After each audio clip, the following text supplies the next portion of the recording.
It's a new change and a time that we feel we've been rescued, basically.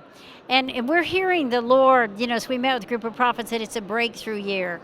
And this is a year that the breaker is going before us. Mm-hmm. And we know that is happening, that literally we're going to see a reversal. In fact, the word the Lord gave me was God is turning the tables, which means when a champion comes in and there's a reversal of everything the enemy did, essentially in battle, the tables have been turned.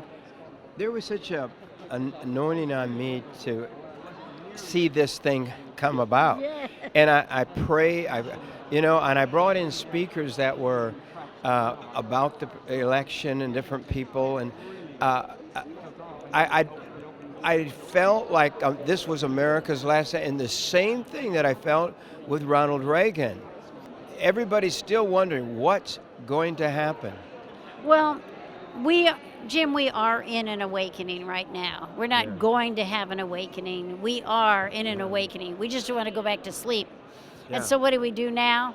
We have to actively be hungry for God, be watchmen on the wall for the nation. We have to pray, and we have to act. We have to learn how to be a voice and not be silent. And I think that's one of your strengths.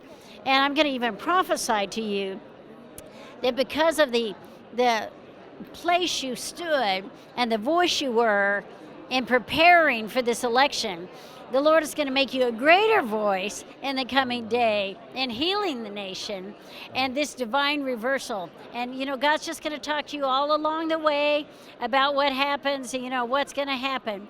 But because God showed you what would have happened if we didn't have this. Yes. But, now the thing to say is we can't go to sleep. The other thing is there is going to be a healing between the races. Yeah. I had a dream. How can you be saying this? Because this I is know. all I'm dealing with. Yeah, I know. Some of the great bishops up here, great Bishop black Henry men of Jackson, God. yeah. Yes, I've been meeting with him. He's coming on my program because Yeah.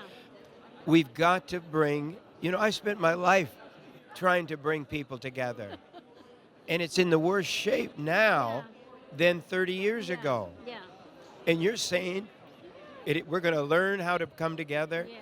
Because we have to demonstrate the love of God. That's right. Well, we're in a John 17 moment. And as I looked at all the prophecies, many have given, we work with a group of 30 prophets and together. And they all said John 17, it'll be John 17 between the generations, John 17 between the races. And we have to say, we've worked at this a long time, but we haven't done a very good job as hard as we have tried.